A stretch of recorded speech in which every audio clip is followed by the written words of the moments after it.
On va passer à nos autres témoins du samedi. On va parler télé-réalité ces dernières années, ces dernières semaines. On a vu de nombreuses stars et de nombreuses stars de télé-réalité qui sont dans un désarroi total. Hein. Gilles, on l'a vu notamment cette semaine. Alors on parle tout de suite avec deux ex-candidats de télé-réalité, Vincent Chogoun et Laura Mara. On vous a fait une compile des plus gros témoignages de ces dernières années. La télé-réalité peut-elle vraiment rendre fou? Regardez. Connu une grosse descente aux enfers. J'ai vécu quand même 3 années où je suis allé voir un psychiatre, un psychologue, où j'étais sous cachet parce que je me levais le matin, je pleurais et je ne savais pas pourquoi. J'ai perdu les pieds, je l'avoue. On fait tous une déprime en sortant de là parce que c'est nouveau. La télé-réalité, c'est comme une expérience extrême de manipulation, de perversion et de destruction d'un être en fait. Après les anges, je vrille, je tombe en dépression parce que je me vois à la télé et que je suis dans mon appart que j'avais avec Chloé et je me sens tout seul. Je peux vous jurer qu'aujourd'hui, j'échangerai tout ce que j'ai et peut-être tout l'argent que j'ai ou même mon âme pour revenir en arrière à mes 19 ans avant de commencer la télé et d'avoir tout ça. Vincent Chogoun est avec nous. Vincent Chogoun, moi, que je kiffe. Hein, c'est gentil. Qui est très marrant, franchement. Et Laura Mara, merci Laura d'être là également, que j'aime aussi beaucoup, mais voilà, voilà, c'est pour d'autres, voilà, j'aime bien les deux. Mais c'est vrai que Vincent, il me fait rire, il me fait énormément rire. Merci. Il a 33 ans, il a participé à sa première émission de télé-réalité en 2011. On l'a vu dans Les Ch'tis, La Villa des Cœurs Brisés, mais aussi Moundir et Les Apprentis Aventuriers, La Bataille des Couples. Il a été incarcéré pendant 28 jours pour des faits de possession de drogue en 2019. Depuis, tu vas mieux. Ah, je suis très bien, très heureux. Donc je vais enfin me marier. Je travaille comme tout le monde. Ouais. C'est vraiment une vie très saine et très très bonne. Quand tu dis je travaille comme tout le monde, c'est-à-dire qu'avant tu disais... Je travaillais pas forcément comme tout le monde parce que forcément j'étais plus dans la télé-réalité, donc c'était bien. Donc j'ai passé, donc c'était super forcément. Ouais. Mais j'ai été quelqu'un de très gentil et de très faible. Donc malheureusement après donc j'ai fait énormément d'erreurs. Ouais. Après voilà, donc maintenant je suis très heureux. C'est vrai que c'est 1, 2, 3, 4. C'est vrai que c'était très très dur au début, mais malheureusement maintenant je suis le plus heureux du monde. Mais c'est bien beau donc de dire oui Vincent ok, mais donc moi j'assume tout entièrement et ça c'est dur aujourd'hui donc de assumer que oui je prenais de la drogue, ce qui n'est pas bien du tout, donc ça vraiment. Mais c'est la télé-réalité qui t'a fait tomber dans la drogue? Alors oui et non, forcément parce que j'étais quelqu'un de très faible et j'adorais la fête. Ouais. Ensuite j'ai perdu mon papa qui était très dur etc, que j'aime beaucoup. Ensuite j'ai rencontré une femme qui s'appelle Cléa, où je vais me marier. Et c'est vrai que ça m'a vraiment donné vraiment une force incroyable.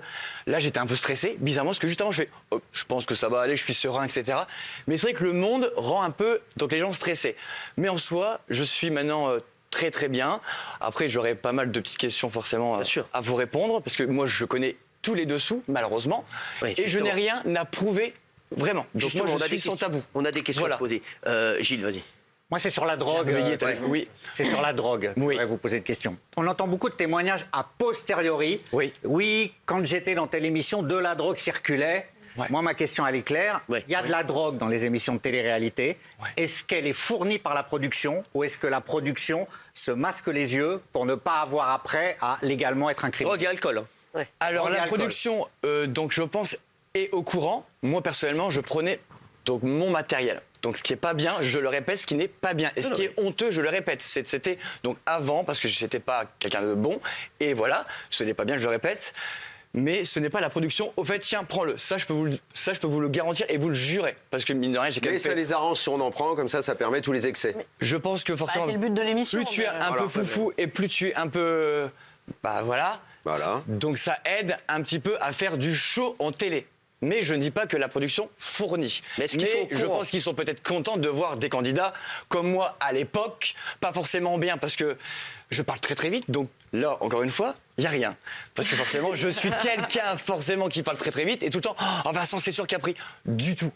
C'est que je suis quelqu'un qui a énormément d'énergie, je suis un ancien bègue, je vous le répète, et je suis dyslexique.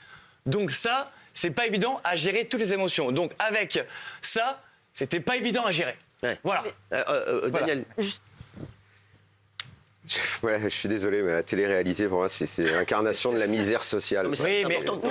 Après, il faut en parler, il n'y a pas de souci. Et moi, je suis là pour vous répondre, il n'y a vraiment pas de problème. En fait, la télé-réalité, c'est quoi? Il y a eu la première étape, c'était l'espoir de devenir quelqu'un. Ouais. Ensuite, il y a eu l'espoir de faire du fric, parce que s'il y avait la passerelle influenceur. C'est tombé à l'eau également. En fait, il reste quoi maintenant? Il reste le trash, des producteurs qui vous disent... si vous vous droguez, c'est plutôt pas mal, ça va faire de l'image trash. Il reste quoi? Le one shot sur les réseaux sociaux? Devenir la vedette pendant 24 heures des réseaux sociaux. Il vous reste ça. Alors, pas toi, parce que visiblement, tu es d'une autre génération, mais ceux qui s'y lancent encore maintenant. Quel est l'espoir? Déjà, pour moi, l'espoir avant, c'était de la misère. Mais alors maintenant, c'est quoi? C'est de la poubelle? Après, aujourd'hui, c'est vraiment totalement très différent. Parce que c'est plus du show, c'est les followers, etc. Et c'est plus comme avant. Mais ça va quoi, les followers? Parce que tu peux même plus être influenceur maintenant. Oui, mais parce qu'avant, moi, c'était quand même très marrant, très plaisant au tout début. Donc les ch'tis, vraiment. Tu gagnais bien ta vie? À l'époque, oui. Mais j'étais quelqu'un de très dépensier. Voilà. Et c'est combien de saisons, par exemple, des ch'tis Alors, les ch'tis, mon premier tournage, vraiment, donc ça fait quand même 11 ans ou 12 ans. Et donc, j'avais 20 ans, et pour moi, c'était genre incroyable. Donc, c'était 4 semaines, 3 000 € bruts. Mais au début, c'était pas... Non. Ah non, sur 4 semaines. C'était le début. Attention. Ah oui, mais que maintenant, c'est... En plus, en télé, vous enflez. Ah oui. Non, mais voilà. Mais c'était à l'époque, parce que moi, c'était il y a combien de temps? Je pense au moins 12 ans maintenant, les ch'tis. Mais c'était plus sympa à faire parce que c'était pas trop fake. Voilà, et c'était bon enfant. L'argent ne vient pas plutôt juste un peu après, quand on sort de la télé-réalité et qu'on va en boîte, faire des apparitions, etc. Alors moi, je faisais énormément de showcase. Parce que vu que j'étais connu en tant que Monsieur Lavague, qui donnait du sourire aux gens, qui était, c'est vrai, très déjanté, mais que le public adorait. Mais à ces paroles-là, je n'étais pas encore fou. Alors, je le répète, c'était le début. Oui, mais quand on fait de la télé-réalité, par essence, on n'est pas forcément très net. Parce qu'à non, ça, je suis pas d'accord avec toi. Ce que je veux dire par là, non, c'est pas ça. Moi, je pense qu'on a des failles préexistantes. Laissez-moi pas du tout, non mais n'importe quoi. Mais pour se mettre en télé-réalité et donner le pire de soi-même, il faut avoir des failles préexistantes. Après, chacun est libre de penser ce qu'il veut, je m'en fous. Pas donner le pire d'elle-même, Laura. Après, je vous connais pas tous les deux. Laura. Ah mais c'est pas grave. Laura. Quand on m'a proposé la télé-réalité, je me suis dit pourquoi pas tenter une nouvelle expérience. Pourquoi pas, tu pars en vacances avec des potes et franchement je vois pas pourquoi vous dites que c'est le... Excuse-moi, mais le pourquoi pas, le pourquoi pas je vais me foutre à moitié à poil, le pourquoi pas je vais avoir des relations avec un mec, le pourquoi pas je vais peut-être prendre de la drogue, le pourquoi pas c'est des pourquoi pas. Faut pas mettre tout le monde dans le même panier. Ça dépend. Laura, la question. Laura, est-ce qu'il y avait de la drogue toi chez toi aussi? Non. En tout cas, j'en ai jamais vu. Dans tous les cas, la drogue, c'est partout. C'est dans les soirées, c'est pas que. Il y a eu une télé-réalité, oui. Je l'ai ratée celle-là. Il y a eu une télé-réalité Blanche-Neige, j'ai raté celle-là. Après, chacun pense ce qu'il veut. J'ai raté cette télé-réalité là. Le problème, c'est qu'on nous colle une étiquette. On nous colle une étiquette parce que peut-être qu'il y a des personnes qui ont fait un peu n'importe quoi, mais il ne faut pas faire une généralité parce que si on fait une généralité dans tout, tout le monde est bête. En télé-réalité, vous êtes là pour envoyer quelque chose, vous n'êtes pas là pour être une plante verte, il faut envoyer du lourd. Oui, mais est-ce que c'est pas aussi avoir une propre personnalité? Ils veulent des personnalités fortes, ils veulent pas des plantes vertes en télé-réalité. Moi, quand je vous ai beaucoup regardé quand j'avais 11 ans à l'époque.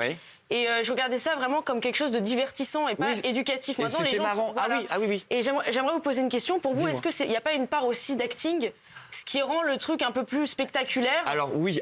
Forcément, moi, j'étais quelqu'un de très, donc de très foufou et de très, donc shogun, forcément. Donc je donnais un peu, hey les gars, comment ça va? Allez, on y va, etc. Forcément, ça me donnait un peu de petch pour donner un peu plus de show en télé. Mais moi, c'était mon problème à moi, parce que moi, j'adorais le show comme ça. Au niveau de la nudité, au niveau des relations, etc. Est-ce que vous prenez ça comme une pièce de théâtre ou est-ce que c'est vraiment vous? Alors, je suis pas comme ça dans la vraie vie.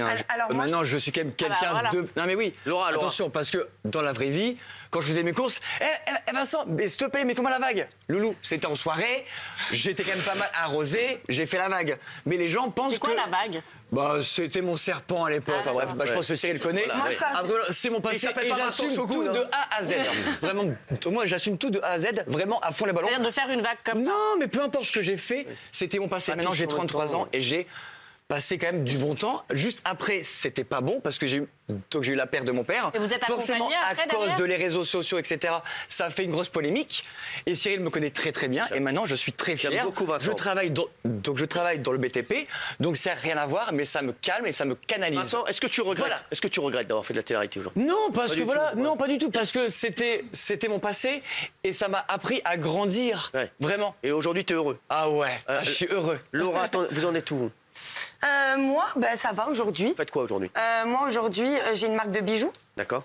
Donc, suite mon apparition en télé, j'ai créé une communauté. Donc, j'ai pu m'en servir pour créer ma marque de bijoux. Et à côté, j'ai toujours fait du microblending. Donc c'est dans l'esthétique. Donc aujourd'hui, je continue. Donc tout va bien. Vous regrettez pas? Non, je regrette pas du tout. C'était une très bonne expérience. Vous étiez venu nous voir suite à des opérations de chirurgie esthétique qui avaient. C'était quoi déjà? Je me rappelle plus. Bah non, mais en fait, c'est sûr que suite à ma première apparition à la télé, on reçoit une vague d'haine sur les réseaux sociaux. Oui. Et en fait, c'est rentré dans ma tête. Et malheureusement, j'ai succombé à la médecine esthétique suite aux mauvais commentaires sur mon physique, etc. Et du coup, aujourd'hui, heureusement, j'ai été entourée de mes proches qui ont su me remettre dans la bonne voie. Et aujourd'hui, j'ai tout enlevé. Patrice, quand vous entendez ces jeunes qui font de la télé-réalité, tout ça, vous en pensez quoi, vous? Moi, franchement, la télé-réalité, j'ai regardé une émission de télé-réalité, c'est la première. C'est laquelle? Secret Story. Ah ouais. C'est la première que j'ai regardée, c'est la seule. C'est la seule. Après, ça m'a franchement dégoûté. Moi, je voudrais poser une simple question. Dans ces émissions, que ce soit du début jusqu'à maintenant, ces émissions de télé-réalité, est-ce qu'il y a un suivi psychologique avant, pendant et après? Alors avant, oui, on voit une psychologue. Oui. On l'a vu à FaceTime. Mais vraiment une fois en rapide. C'est vraiment l'histoire. On a vu un psychologue. C'est vrai, chouchou. C'est bon, oui, c'est bon, j'ai un psychologue. Ok, c'est bon. Tu es apte à faire une télé. Après, c'est vrai qu'il n'y a pas de suivi. Je pense qu'il devrait y avoir un suivi parce que, en fait, le plus dur, c'est quand on passe à la télé et qu'il y a les répercussions derrière. On ne sait pas si ça va être positif ou négatif. Le problème, il est déjà au tout début le choix des profils. En fait, ils font exprès de choisir des profils de gens psychologiquement un peu fragiles, qui sont pas prêts en fait après derrière à assumer les répercussions, le harcèlement, les critiques, et on leur dit si vous voulez durer, il faut faire du buzz, et on leur donne de la mais si t'es pas fragile, tu vas pas. Si t'es pas fragile, tu vas pas. Mais si t'es normalement constitué, tu vas pas. Justement, ils ont besoin de gens fragiles, c'est pour ça